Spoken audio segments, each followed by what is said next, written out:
Good morning, good evening, good night, wherever you are in the day. Happy to have you along for Talkie Talk Tuesday.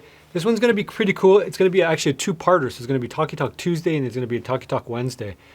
Reason being is because YouTube's kind of funny with these things. As soon as you involve one of these things in there, a pew pew, they like to put ads away from you and all this other junk. You guys know how it goes. And some of you guys probably won't be interested in the first part, which is how to get hunting or how to get started hunting as an adult, like I did. It's intimidating. It's tough. Some of you guys may just want to go to the pew pew stuff, which is going to be the fun part of hunting. So you may want to skip to the Wednesday Talkie Talk video. That's going to be fun. Our brother's going to come out. I'm going to teach him how to use guns. He's never used one before, and give you a first-hand perspective on what it's like to shoot them. He's not a hunter. He's not a fisher. And then on Friday's video, he's actually going to show me how to use a chainsaw. So we're going to swap some knowledge and some expertise. This is all about learning. It's all about developing yourself as a person, collecting more skills as you go. All you got's time. And if you don't use that time to increase the amount of skill levels that you have, you don't advance in the game of life. And I'm all about advancing the game of life. That's what it's all about. So you want to start hunting, right? Some of you guys have asked me to do this video for a really, really long time. Some of you may already be hunting. So if you are, then lend your expertise to the people down in the comments who are kind of thinking about it. They're not sure. Maybe they're hesitant. Maybe they feel they're going to get backlash. There's going to be anti-hunters bothering them. You know, maybe they want to learn about local laws where they live, so they might have some questions about that. So I would encourage you guys, expert hunters down below, leave your expertise. Let me know how you guys got started and tell me or tell the viewers, you know, share with me too, some of the, maybe the skills that you've learned along the way, some of the difficulties you've found, the hardest part of getting started. I'm going to share mine.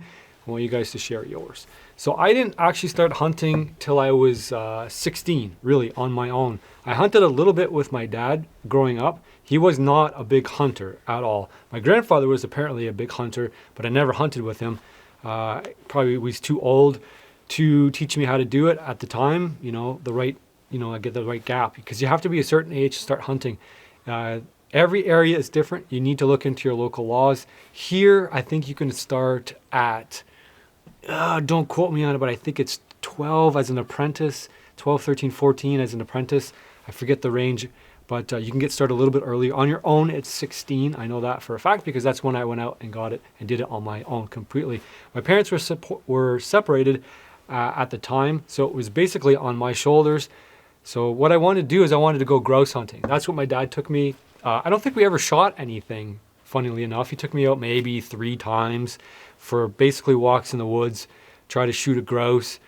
He let me shoot the gun once, and we never found anything. My dad has a story where he went out snaring with his dad, and then there was a story about a rabbit getting in a snare and it squeals. That's probably a really bad way to start in hunting with snaring, because if you end up with a live animal, well, probably if you had a gun with you, you could dispatch it and then save yourself all that. My son actually went through the same thing. So, hey, but this is a story I learned after the fact from my dad. He didn't share that story with me. If that turns you off hunting as a child because you're not ready for it, that's one thing.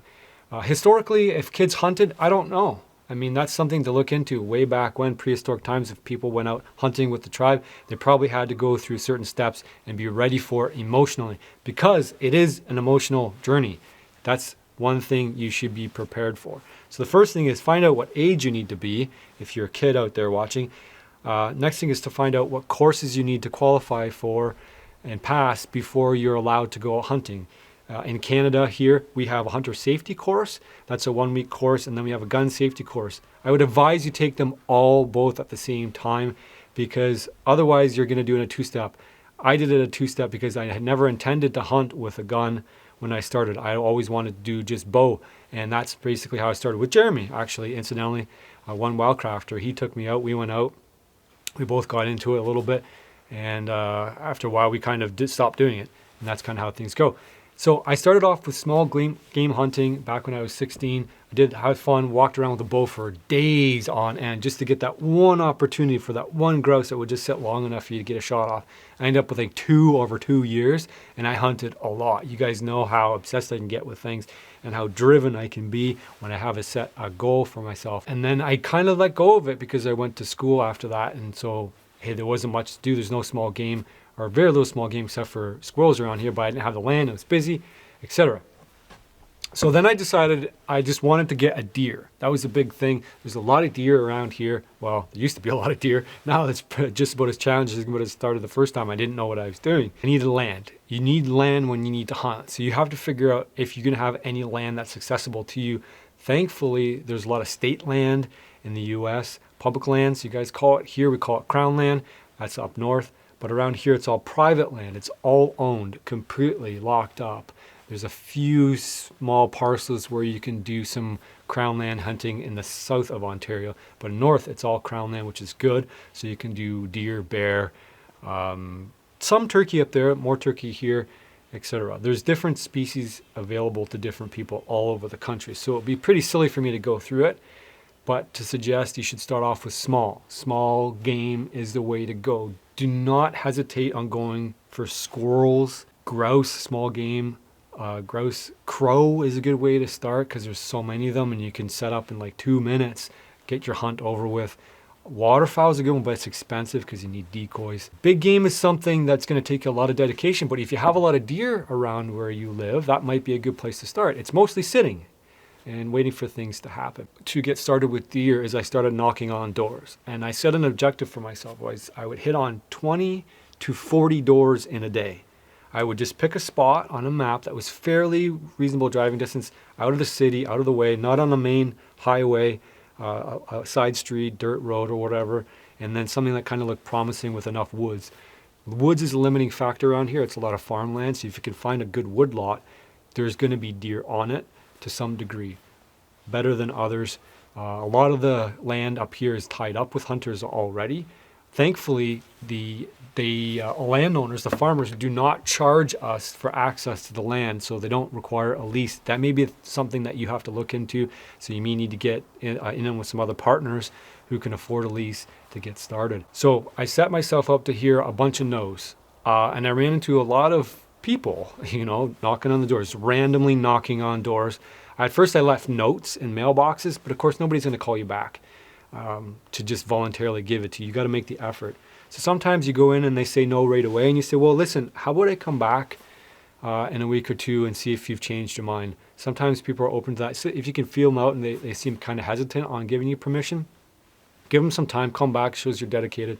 If you have permission for another place, maybe you can provide references if they feel like they are just kind of hesitant because they don't really know who you are. You could say, I have a long-standing track record. That's what I do now with other landowners. You want to talk to them. Everything's cool. Collect more than one piece of property because things change weekly, daily sometimes, but yearly for sure. So you have to go back to your other places, all your places you have access to. Make sure you stop in at least once a year. Mention your intentions and see if you still have permission because you don't always have permission to hunt land year after year after year. Land ownership changes. Kids get older and they start hunting the land. A cousin might show up. A family friend might decide they're going to hunt there. So you never really know what will happen from year to year. If you have a good relationship with a farmer, keep it. Provide them with a gift. Ask them if they like to go out to eat. Ask them what their favorite beverage is of choice. Drop that off every year. You don't have to spend a bunch of money. But it's kind of the thought that counts. Some farmers like to get meat as a gift, so look into that. Not every farmer does. Cattle farmers around here are just like, if I wanted a deer, I'd hunt it myself. I don't have the time. I got lots of cows I could eat and chickens and eggs and everything. I don't really like venison. That's the case around here anyway. So generally speaking, the landowners don't want meat in exchange, but if they do, that's something that you can ask. That's a nice gift.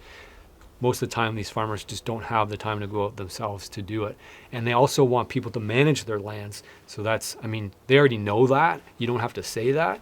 But you can be, willing to shoot pigeons in a barn or get rid of nuisance raccoons that they may have picking off some of their chickens, etc.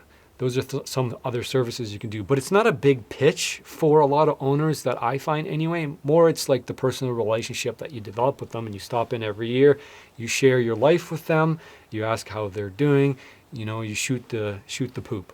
So I have a good relationship with a lot of farmers that lasted for 20 years now. Back when I first started, I've still maintained those properties because I've kept on good lines of communication with them, and I've respected their properties. That's a big thing. Leave the land better than you found it, if you possibly can, or at least exactly the same. Close fences. You open a fence, close it. Ask how you should access the land, where you should park, because some landowners use their property in certain ways and they don't want your vehicle to be in the way. If you see them, is my car okay here? Yes. Okay, I'm just going to go back. I'm going to see if there's any deer around, because they don't know what's in season at what time a lot of the times. They just don't. So what are you after today? I'm after, turkey. Turkey's in season. I'm going to shoot a crow or a squirrel. Let them know, because there's, if you're bow hunting, you're not going to make a lot of noise, but if you're gun hunting, you are.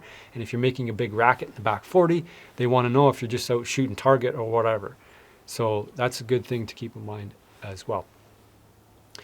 So as I got into hunting, I spent a lot of time sitting in my tree stand waiting for a deer to come by. And I know there's some other people out there probably seeing the same boat with low deer densities. Some of you guys are just like, what?